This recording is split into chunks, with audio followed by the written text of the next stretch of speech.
xe về, xe nhà họ về đây này chị này. Mày xem hộ cái gì ấy.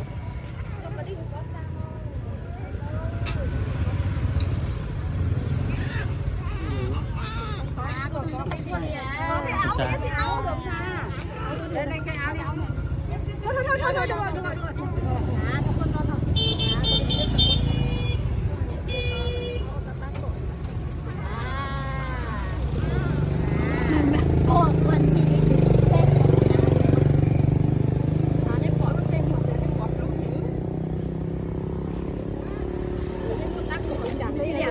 Xả áo đấy nhỉ hay là cũng có vậy? Đây đây, chỗ này đây. Mua được đồ về chưa? Mua sữa thôi. Ui giời, đi ô tô đi mua được mua sữa này.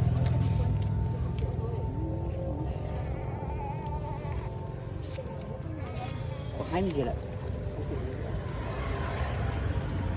Mở ra một cho nó uống luôn đi.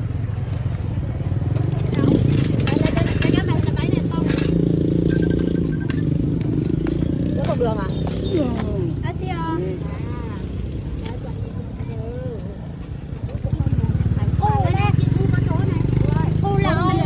Ô gọi là xe này thôi. Ô lão. Cái này còn làm cái gì bỏ cái này ra đi mà. Không hào lên rồi nữa. Ôi nhà trên trong các này tăng tính không?